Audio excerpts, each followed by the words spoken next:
నమస్కారం వార్తలకు స్వాగతం. ముందుగా ముఖ్యాంశాలు. Deputy CM Pawan Kalyan press meet, పలు అంశాలపై వివరణ.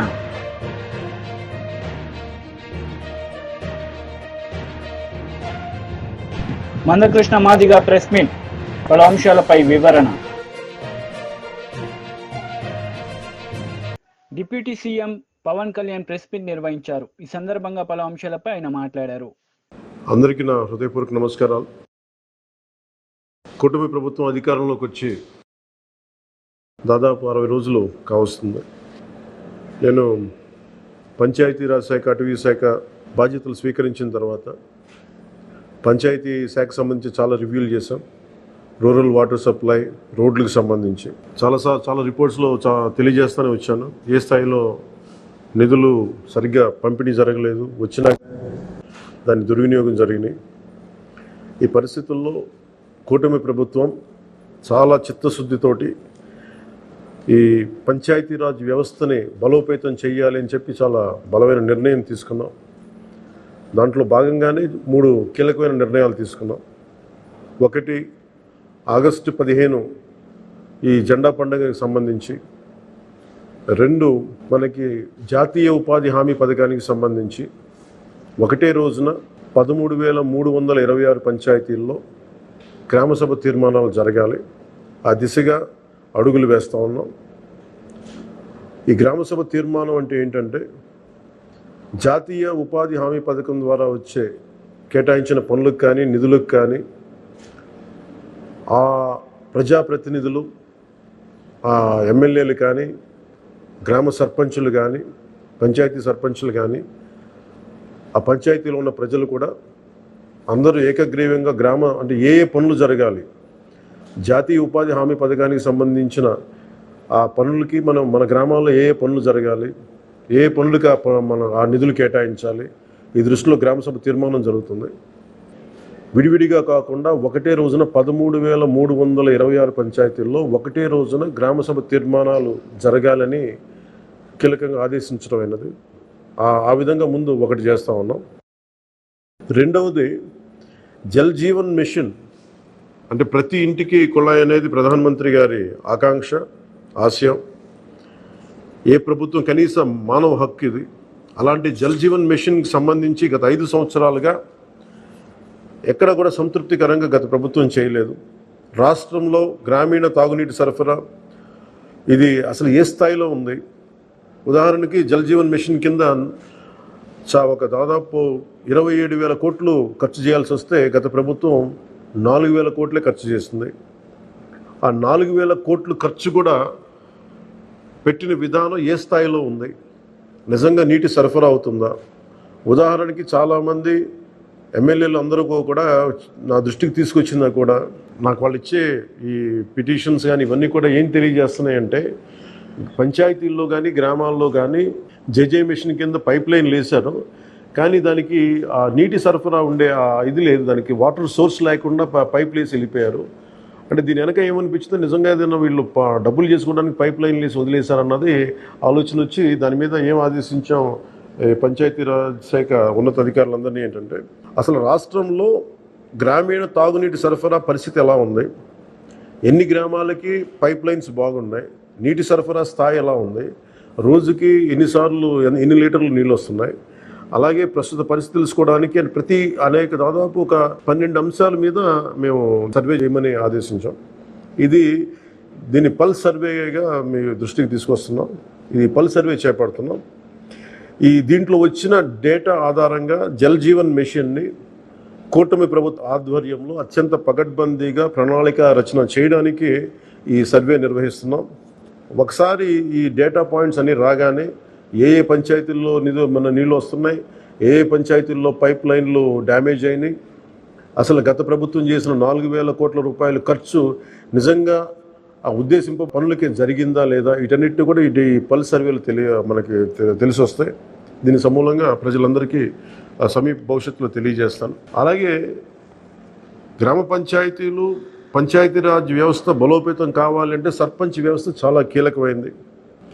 గత ప్రభుత్వం పంచాయతీ ఎన్నికలు సరిగ్గా నిర్వహించలేకపోవడం వల్ల మనకు నిధులు రాలేకపోయినాయి. చాలాసార్లు మేము అధికారంలోకి రాకముందు పంచాయతీ మనకి సర్పంచ్లందరూ మా దృష్టికి తీసుకొచ్చింది ఏంటంటే కనీసం మాకు బ్లీచింగ్ పౌడర్ కూడా మాకు కొనుక్కునే డబ్బులు లేవు మా దగ్గర. వాళ్ళ అకౌంట్లో పడ్డా కానీ డబ్బులు ఈ ప్రభుత్వం ఈ డిస్కౌంట్స్ అని చెప్పి డబ్బులు తీసేసుకున్నారు. సో పంచాయతీల నిర్వహణకి ఎన్నికలు జరిగినాయి కానీ పంచాయతీల నిర్వహణకి సంబంధించి ఏ విధంగా వారికి సరైన ఆర్థిక పరిపుష్టి జరగలేదు. నిధులు పడ్డాక ఆ నిధుల దుర్వినియోగం జరిగింది, అది మీ అందరికీ తెలిసిందే. దానికి మరింత వివరంగా ఎప్పటికప్పుడు తెలియజేస్తాం. సో ముఖ్యంగా పంచాయతీరాజ్ వ్యవస్థని సర్పంచ్ వ్యవస్థని బలోపేతం చేయాలన్నదే మా మందకృష్ణ మాదిగా ప్రెస్ మీట్ నిర్వహించారు. ఈ సందర్భంగా పలు అంశాలపై ఆయన వివరణ ఇచ్చారు. పుట్టిన మహారాష్ట్ర గడ్డ నుంచే వచ్చాడు. మాట్లాడింది అదే సమయంలో తన జడ్జిమెంట్లో చెప్పింది ముందు గవాయి గారు అనే విషయం, సుప్రీంకోర్టు జడ్జిగా గవాయి గారు అనే విషయం మనం మర్చిపోవాలి. మరి గవాయి గారు ఎక్కడి నుండి వచ్చిండు? గవాయి గారు బ్రాహ్మణ్ కాదు, గవాయి గారు ఇంకా వేరే వర్గం కాదు, ఉన్నత వర్గం కాదు. గవాయి గారు కూడా ఒక దళిత వర్గం నుంచి వచ్చిన వ్యక్తి. సుప్రీంకోర్టు జడ్జి ముందుగా ఫిబ్రవరి 6, 7 తేదీల్లో సుప్రీంకోర్టులో విచారణ జరుగుతున్నప్పుడు దళితుల్లో కూడా క్రిమిలేయర్ ఎందుకు పాటించొద్దు, ఎస్టీలో కూడా క్రిమిలేయర్ ఎందుకు పాటించొద్దు అని చెప్పి ఆయన కులం అనుభవాలు, ఆయన కుటుంబ అనుభవాలు కూడా చెప్పిన సందర్భాలు ఉన్నాయి. దానికి అనుగుణంగా అది జడ్జిమెంట్లో ఆయన ప్రస్తావన చేశాడు. ఆయన ఎక్కడి నుండి వచ్చిండు? దళిత వర్గం నుండే కాదు, అంబేద్కర్ పుట్టిన మహారాష్ట్ర గడ్డ నుంచే వచ్చాడు. అంబేద్కర్ క్రిమిలేయర్ అమలు చేయాలని చెప్పి అప్పుడు అనలేకపోవచ్చు. ఎందుకంటే రిజర్వేషన్లు అమలు జరుగుతూ మొదలైన సందర్భంలో ఆయన ఉన్నాడు. కానీ రిజర్వేషన్లు అమలు జరగబట్టి 70 సంవత్సరాలు దాటిపోయింది. ఇప్పుడు దేశంలో దళిత గిరిజన వర్గాల పరిస్థితి 100% అంబేద్కర్ రిజర్వేషన్ అమలు చేసిన రోజుల లాగానే ఇప్పటికీ ఉన్నాయని చెప్పి ఎవరన్నా అనడానికి సిద్ధంగా ఉన్నారా? అట్లా అనడానికి సిద్ధంగా ఉండడానికి అవకాశం లేదు. మేము స్పష్టంగా చెప్తున్నాం, దళిత వర్గాల్లో 100కి 2, 3, 4, 5 సంపన్న వర్గంగా తయారైన మాట వాస్తవమే.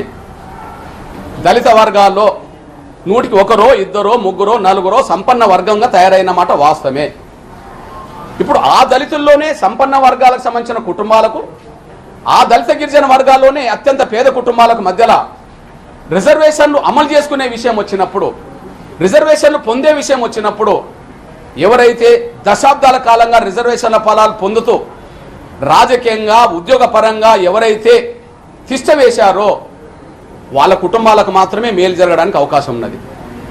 మరి ఇక్కడ దళిత వర్గాల్లోనే పేద కుటుంబాలకు మేలు జరగాలంటే మరి 100 మంది ఎస్సీ ఎంపీలు ప్రధానమంత్రి గారిని కలిసి ఈ క్రిమిలేయర్ ప్రక్రియను వ్యతిరేకించండి అని చెప్పి విజ్ఞప్తి చేసిన మీరు మరి దళిత వర్గాల్లోనే పేద కుటుంబాలకు ఏ విధంగా మేలు చేస్తారనే విషయాన్ని ఎందుకు స్పష్టం చేయలేకపోతుందనే విషయాన్ని నేను దళిత గిరిజన వర్గాల ఎంపీలకు కూడా నేను విజ్ఞప్తి చేస్తున్నాను.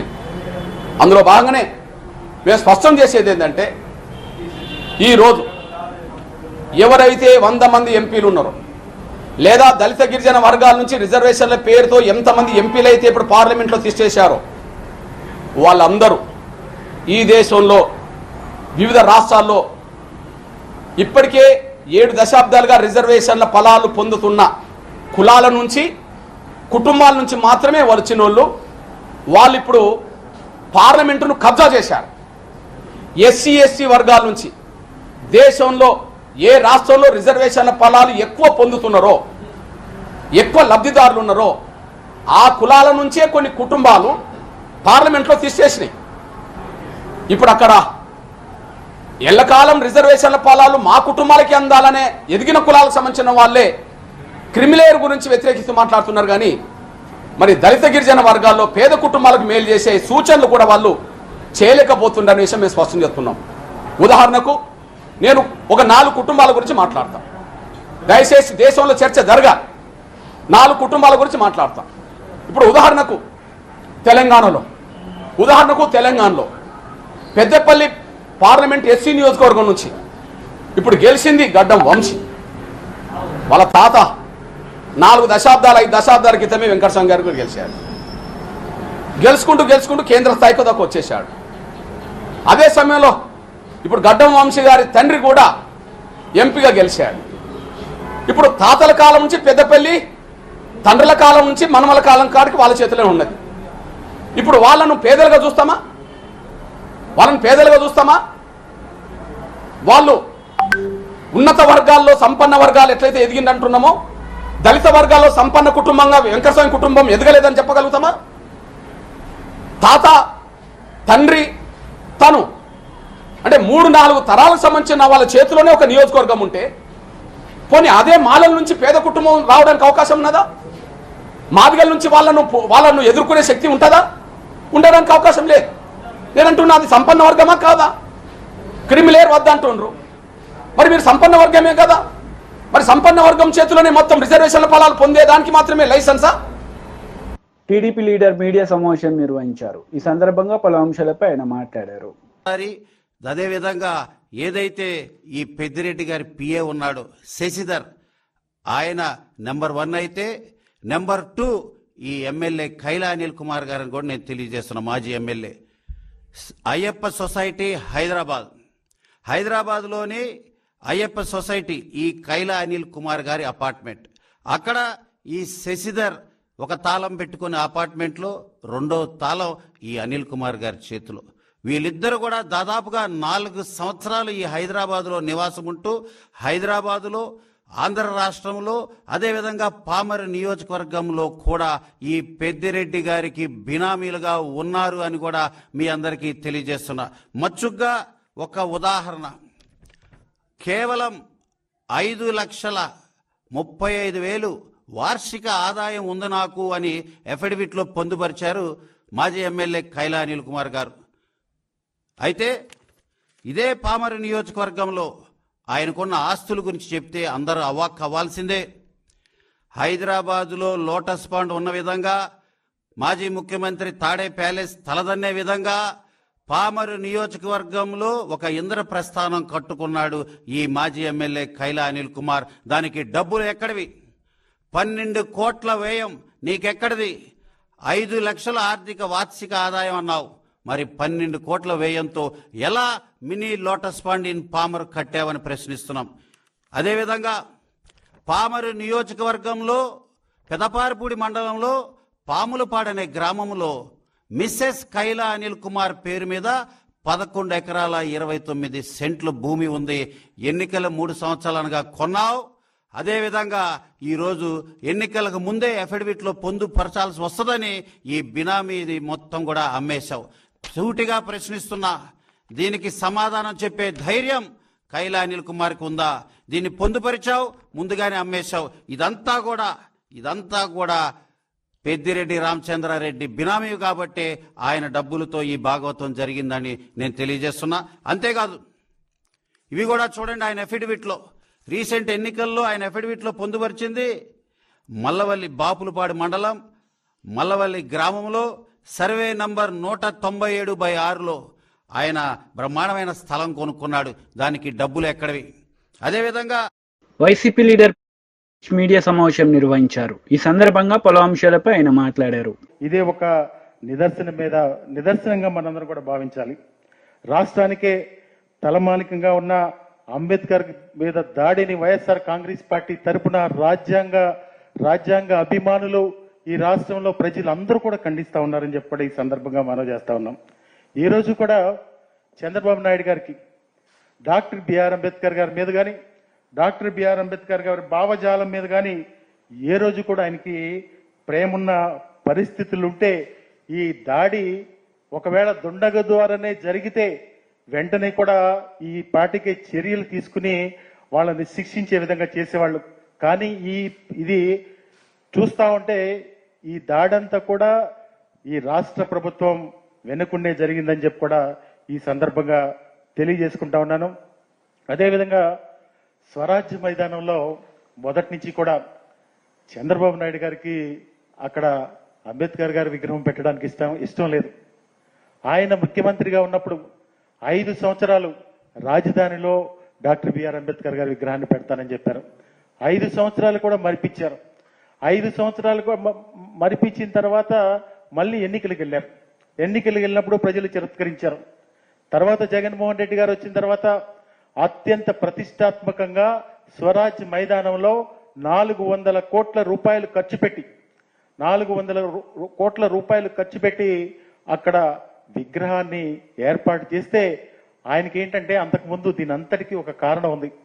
ఆయన ఈ స్వరాజ్ మైదానాన్ని ఎవరికో ఒక సంస్థకు కట్టబెట్టి ఆయన దాని లబ్ధి పొందాలని చెప్పి ఆ రోజు ప్రయత్నం చేసినటువంటి పరిస్థితులు ఈ రాష్ట్ర ప్రజలందరికీ కూడా తెలుసు.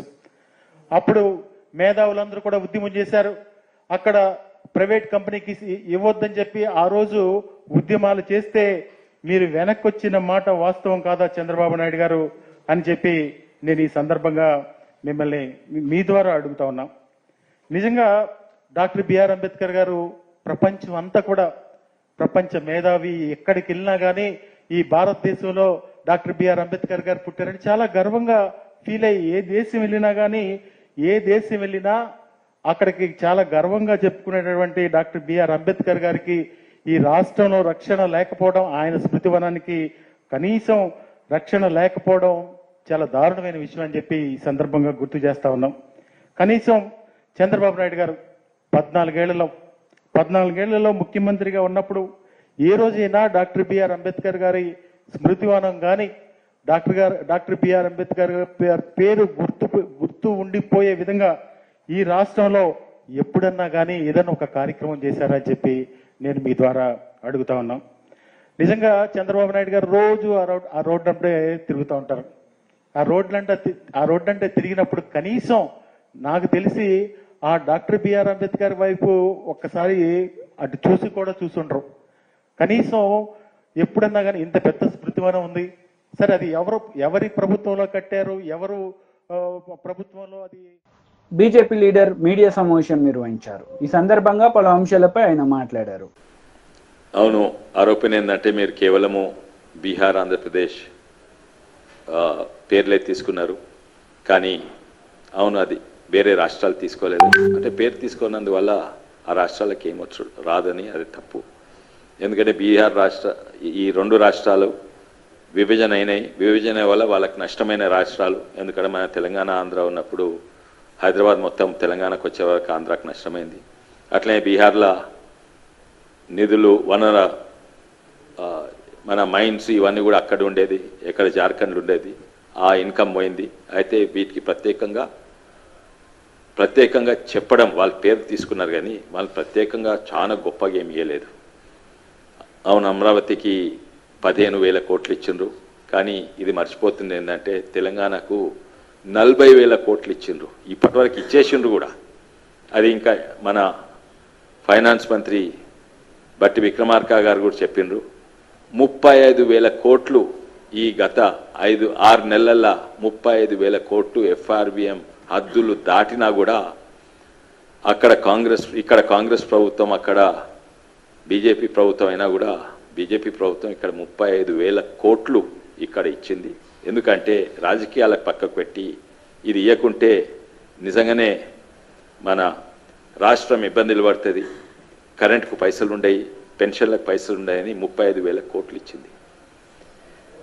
అయితే ఇవన్నీ కూడా పక్కకు పెట్టి అఫ్కోర్స్ రాజకీయాలు ఉంటాయి. అది ఎవరు కూడా ప్రత్యేకంగా పార్లమెంట్లో అవి తప్పుకోలేదు. అందరు కూడా కేవలం సంఖ్యల గురించే కాదు, ప్రతి పార్టీ వాళ్లకు రాజకీయంగా లాభమయ్యేటట్టు మాట్లాడతారు. కొన్నిసార్లు వాస్తవాలు పక్కకు పెట్టి. అందుకే ఈ ఆరోపణలు కేవలం బీహార్ అండ్ ఆంధ్రప్రదేశ్ పేరు చెప్పినట్టు. కానీ మనకు అన్ని కూడా ఏ రాష్ట్రాలకి ఏమొస్తున్నాయో మనకంతా అంతకంటే ఎక్కువ కూడా వస్తుంది. ఉదాహరణంగా గుజరాత్ పేరు, రాజస్థాన్ పేరు కూడా తీసుకోలేదు, ఉత్తరప్రదేశ్ పేరు కూడా తీసుకోలేదు. ఇంకో ఆరోపణ ఏంటంటే ఇవి కొంచెం కన్ఫ్యూజన్ ఉంటుంది వాళ్ళకు. ఏంటంటే మీ దగ్గర 8 ఎంపీలు ఉండే ఏమీ 0 తీసుకొచ్చిండ్రు అంటే ఎంపీలు ఎక్కువ, బీజేపీ ఎంపీలు ఎక్కువ ఉన్న దగ్గర ఎక్కువ వాళ్ళంటే మొత్తానికి మొత్తము మధ్యప్రదేశ్కో, రాజస్థాన్కో, ఉత్తరప్రదేశ్కో పోవాలి. అంటే ఎంపీలు 0 ఉంటే ఏం రావద్దనా? అది కాదు. ఎంపీలకు ఎంత సంఖ్య ఉన్నలు, మళ్ళీ నిధులకు ఏమి సంబంధం ఉండదు. దేనికి సంబంధం ఉంటుంది? ఏ రాష్ట్రానికి ఏమి అవసరాలు ఉన్నాయో ఆ సంబంధం. అదే దృష్టిలో పెట్టుకొని రాజకీయాలు పక్కకు పెట్టి నిజంగానే బడ్జెట్ను ప్రవేశపెట్టిన గొప్పతనం మన బీజేపీ ప్రభుత్వానికి ఉన్నది. గుజరాత్, రాజస్థాన్, మధ్యప్రదేశ్కి ఏమొస్తున్నాయి అవన్నీ కూడా వస్తున్నాయి, ఇంకా ఎక్కువనే వస్తున్నాయి. ఇక్కడ రీజనల్ రింగ్ రోడ్ గురించి చెప్పలేదు బడ్జెట్లో, కానీ 25,000 కోట్ల రీజనల్ రింగ్ రోడ్ చేస్తుంది కదా. ప్రత్యేకంగా చెప్పని అవసరం లేదు, ఎవరు కూడా చెప్పలేదు, జవహర్లాల్ నెహ్రూ కూడా చెప్పలేదు. ఇంకోటి అంటారు బడ్జెట్లో మీరు పిల్లల గురించి ఆలోచన లేదు, పసిపిల్లలకి ఏం చేయలేదు, ఒక చిల్డ్రన్ అనే పదం కూడా వాడలేదు. అవును, అన్ని బడ్జెట్ స్పీచ్ ఓ గంటనో గంటన్నర ఉంటుంది, అన్ని వివరాలు చెప్పలేము. బీఆర్ఎస్ లీడర్ మీడియా సమావేశం నిర్వహించారు. ఈ సందర్భంగా పలు అంశాలపై ఆయన మాట్లాడారు. లేదా అసలు నా హుజరాబాద్ నియోజకవర్గంలో 100 బెడెడ్ హాస్పిటల్ ఉంటుంది, అద్భుతంగా నడుస్తుంది. మా కేసీఆర్ గారి ప్రభుత్వం ఉన్నప్పుడు, మా ప్రభుత్వం ఉన్నప్పుడు మేము నెలకి 200 డెలివరీలు చేసేది. హుజరాబాద్లో 200 ఫ్రీ డెలివరీ చేసి కేసీఆర్ కిట్ ఇచ్చి, ఇలా మగబిడ్డ పుడితే 12,000, ఆడబిడ్డ పుడితే 13,000 ఇచ్చి ఆ తల్లి బిడ్డల్ని ఇద్దరిని క్షేమంగా ఇంటికాడ దింపి వచ్చేది కేసీఆర్ గారి ప్రభుత్వం ఉన్నప్పుడు. ఇవాళ ఎంత బాధ అనిపిస్తుందంటే, ఆ హుజరాబాద్ హాస్పిటల్కి పోతే మొన్న 100 బెడెడ్ హాస్పిటల్, ఒక్క బెడ్లో 4 పేషెంట్స్ ఉన్నారు. మొత్తం 100 బెడ్ హాస్పిటల్లో 4 పేషెంట్స్ ఉన్నారు కేవలం. ఎందుకున్నారు అని అంటే, ఇలా కేసీఆర్ గారి ప్రభుత్వం ఉన్నప్పుడు 6 గైనకాలజిస్టులు ఉండే, ఇలా కేవలం ఒక్కరే ఉన్నారు. ఇలా ఆ రోజు 2 జనరల్ సర్జన్లు ఉండే, ఇలా ట్రాన్స్ఫర్ చేసి 0 చేసిండ్రు. ఇలా 5 అనెస్థిషియాలు ఉండే, ఇలా కేవలం 2 అనెస్థిషియాలు మాత్రమే ఉన్నారు. ఇలా ఈఎన్టీ ఉండే, ఇలా ఈఎన్టీ లేకుండా చేసిండ్రు. ఇలా ఈ పరిస్థితి ఎందుకు తీసుకొని వస్తున్నారని నేను అడుగుతా ఉన్నాను. నా హుజరాబాద్ నియోజకవర్గంలో ప్రజలు చాలా ఇబ్బంది పడతా ఉన్నారు. దయచేసి అర్థం చేసుకోండి. ఆ రోజు గైనకాలజిస్టులు 6 ఉంటే 1కి తీసుకొని వచ్చిండ్రు, ఆర్తో 1 ఉంటే 0కి తీసుకొని వచ్చిండ్రు, జనరల్ సర్జన్స్ 2 ఉంటే 0కి తీసుకొని వచ్చిండ్రు, అనెస్థిషియా 5 ఉంటే 2కి తీసుకొని వచ్చిండ్రు, ఈఎన్టీ 1 ఉంటే 0కి తీసుకొని వచ్చిండ్రు. మరి పేషెంట్స్ ఎట్లా రావాలని నేను అడుగుతా ఉన్నాను. అదేవిధంగా మా జమ్మికుంట హాస్పిటల్లో కూడా 70 నుంచి 100 డెలివరీలు ఫ్రీగా చేసేది. ఇలా డెలివరీలు ఫ్రీగా చేసేది. ఇలా జమ్మికుంట హాస్పిటల్లో కూడా గైనకాలజిస్ట్ని తీసేస్తే ఇలా మొత్తం క్లోజ్ అయింది, 0కి వచ్చింది. చాలా బాధ అనిపిస్తూ ఉంది. దయచేసి ప్రభుత్వానికి నా హుజరాబాద్ నియోజకవర్గ ప్రజల పక్షాన మీకు దండం పెట్టి చెప్తున్నాయా, దయచేసి నా మీద కోపం ఉన్నా, కేసీఆర్ గారి మీద కోపం ఉన్నా, కేటీఆర్ గారి మీద కోపం ఉన్నా, హరీష్ రావు గారి మీద కోపం ఉన్నా మా మీద తీర్చుకోండి తప్పితే మా ప్రజల మీద తీర్చుకోకుండా మీ దండం పెట్టి చెప్తున్నాం. ఇలా ఒక్క డెలివరీ చేయాలంటే ప్రైవేట్ హాస్పిటల్లో 30,000 నుంచి ₹1,00,000 వరకు తీసుకుంటున్నాడు. పేదోడు ఏడు నుంచి పెట్టుకుంటాడు. ఇలా అదే విధంగా ఇలా గవర్నమెంట్ హాస్పిటల్ అయితే ఫ్రీగా డెలివరీ అవుతుంది. కేసీఆర్ గారి ఉన్నప్పుడు ఫ్రీగా డెలివరీ చేసేది. మీకు కేసీఆర్ గారి పేరు ఇష్టం లేకపోతే కేసీఆర్ గారి పేరు పెట్టుకోకండి. టీడీపీ లీడర్ మీడియా సమావేశం నిర్వహించారు. ఈ సందర్భంగా పలు అంశాలపై ఆయన మాట్లాడారు. ఉన్న డాక్టర్ బాబాసాహెబ్ అంబేద్కర్ విగ్రహం మీద నారా చంద్రబాబు నాయుడు గారు మరియు నారా లోకేష్ గారు సుత్తులు పట్టుకుని వెళ్ళి ఆ విగ్రహాన్ని పగలగొట్టడానికి ప్రయత్నించారని చెప్పి విపరీతంగా దాన్ని 1కి 100, 100కి 1000 మందితో ప్రచారం చేస్తున్నాడు. కనీసం ఈ రాష్ట్రంలో ఉన్న ప్రజలు జ్ఞానవంతులు అనుకుంటాడా లేకపోతే మరీ తెంగరపప్పలు అనుకుంటాడా నాకైతే అర్థం కావట్లేదు. జగన్మోహన్ రెడ్డి 2019 ముందు ఇలాంటి కొన్ని ప్రచారాలు చేశారండి. ఒకటి, ఎవరైతే వివేకానంద రెడ్డి గారు ఉన్నారో వివేకానంద రెడ్డి గారిని చంపేసి ఉదయం 8 గంటలకి గుండుపోటుతో చనిపోయాడని ప్రచారం చేశారు ఫస్ట్. అదే సాక్షి మీడియా నుంచి, జగన్ మీడియా నుంచి. తర్వాత మరుసటి రోజుకే లేదు నారా చంద్రబాబు నాయుడు గారు చంపేశారు, ఆయన చేతిలో కత్తి పెట్టి నారాసుర రక్త చరిత్ర అని రాసిన వెధవన్నారు వెధవలు వెళ్ళు. అలాంటి వ్యక్తులు ఈ రోజున నారా చంద్రబాబు నాయుడు గారు, లోకేష్ గారు అంబేద్కర్ గారి విగ్రహం మీద దాడి చేశారు అంటున్నారండి. కోడికత్తి ప్రచారం చేశారు. కానీ సిబిఐ ఎన్ఐఏ కూడా క్లియర్గా చెప్పింది ఆ 2 కూడా తప్పుడు ప్రచారాలే. జగన్మోహన్ రెడ్డి అంటే బ్యాచే వివేకానంద రెడ్డి గారిని చంపిందని తెలియజేశారు. కోడికత్తి అంతా డ్రామా అని తెలియజేశారు. దీంతోపాటు నారా చంద్రబాబు నాయుడు గారి మీద ఎస్సీలుగా ఎవరైనా పుట్టాలనుకుంటారా అని అన్నారు అని ముందు వెనక కట్ చేసి ఓ తప్పుడు ప్రచారం చేశారండి. నిజానికి అప్పుడు చంద్రబాబు నాయుడు గారు ఇక్కడున్న ఈ 2 కులాలు, 1 ధనవంతులు, 2 పేదలు, నేను ఎప్పుడు పేదల పక్షాన ఉంటానన్నాడు మహానుభావుడు. ఆ మాటను కూడా వక్రీకరించి దళితులకు వ్యతిరేకంగా మాట్లాడాడు. ఎస్సీలని పుట్టుకుని అవమానించారు చంద్రబాబు నాయుడు గారని చాలా విపరీతంగా అప్పుడు కూడా ప్రచారం చేశారు. దాంతోపాటే మొన్న నారా లోకేష్ గారు దళితులకి జగన్మోహన్ రెడ్డి పీకిందేం లేదు పొడిచిందేం లేదని అంటే ఆ మాటను ముందు వెనక కట్ చేసి దళితులు పీకిందేం లేదు పొడిసిందేం లేదు అన్నారు నారా లోకేష్ గారని తప్పుడు ప్రచారం చేసిన తప్పుడు ఎదవలండి. వీళ్ళు నిజంగా మనుషులు పుట్టారా అబద్ధాలకు పుట్టారో నాకైతే అర్థం కావట్లేదు. కానీ ఇలాంటి తప్పుడు ప్రచారాలు చేసిన ఇదే వెధవలు ఈ రోజున డాక్టర్ బాబాసాహెబ్ అంబేద్కర్ విగ్రహం మీద నారా చంద్రబాబు నాయుడు గారు లోకేష్ గారు దాడి చేశారని చెప్తున్నారండి. నేను ఆ స్టాట్యూని సందర్శించి వచ్చాను. అక్కడ చూస్తే బాబాసాహెబ్ అంబేద్కర్ గారి విగ్రహం 125 అడుగులు ఉన్నా సరే ఆ విగ్రహాన్ని డామినేట్ చేస్తూ ఇంతంత తాటిగా ఎంత అక్షరాలతో వైఎస్ జగన్మోహన్ రెడ్డి అని పెద్ద పెద్ద అక్షరాలతో పేరు రాసుకున్నాడండి. ఇతను పేరు రాసుకుంటే ఎవడికో నచ్చలేదు. ఎందుకు నచ్చలేదు అంటే దానికి కూడా కొన్ని కారణాలు ఉంటాయండి. ఇప్పుడు జగన్మోహన్ రెడ్డి అధికారంలోకి వచ్చిన వెంటనే అంబేద్కర్ గారి పేరు విదేశీ విద్యకు తీసేసి జగన్ పేరు పెట్టుకున్నాడు. అలాగే హెల్త్ యూనివర్సిటీకి ఎన్టీఆర్ గారి పేరు తీసేసి వైఎస్ రాజశేఖర రెడ్డి పేరు పెట్టుకున్నాడు. అయితే ఎవడో అమాయకుడు ఒకవేళ గవర్నమెంట్ మారితే ఇలా పేరు తీసేయలేమో, జగన్మోహన్ రెడ్డి పేరు కూడా తీసేసి ఇక్కడ చంద్రబాబు నాయుడు గారి పేరు పెట్టలేమో, ఒకవేళ జగన్మోహన్ రెడ్డి మర్చిపోయారేమో ఈ గవర్నమెంట్ అని చెప్పి ఎవడో పీకి పారేసి ఉంటాడు. అది ఎవరైతే పీకేశారో తెలుగుదేశం పార్టీ నుంచి మేము ఖండిస్తున్నాం. అలాంటి దాన్ని కూడా ఖచ్చితంగా వారి మీద కూడా పార్టీ చర్యలు తీసుకుంటుంది. తెలుగుదేశం పార్టీ అధికార ప్రతినిధిగా నేను ఖండించినా ఒక దళితుడిగా నేను చాలా ఆనందపడ్డానండి అతను చేసిన పనికి. ఎందుకంటే జగన్మోహన్ రెడ్డి పేరు అంబేద్కర్ గారి కాళ్ళ దగ్గర ఉండటానికి కూడా అతనికి అర్హత లేదండి. ఎందుకంటే జగన్మోహన్ రెడ్డి అనే వ్యక్తి వ్యభిచారులకు నాయకుడు. ఎందుకు ఈ మాట అన్నానంటే ఈ రోజున దువ్వాడ శ్రీనివాస్ స్టోరీ జరుగుతుందండి. దువ్వాడ శ్రీనివాస్కి నేను గర్ల్ ఫ్రెండ్ అంటూ వచ్చింది ఒక ఆమె డైరెక్ట్గా చెప్తుంది, మేము అడల్టరీ చేస్తున్నాం, మేము వ్యభిచారం చేస్తున్నాం, నేను దువ్వాడ శ్రీనివాస్ అని డైరెక్ట్ చెప్తుంది. వైసీపీ లీడర్ అట ఆమె. అలాగే ఎవరైతే అంబటి రాంబాబు పెళ్ళయి వేరే ఆమెతో తప్పుడు మాటలు వార్తలు ముగించే ముందు ముఖ్యాంశాలు మరోసారి. Deputy CM Pawan Kalyan press meet, పలు అంశాలపై వివరణ.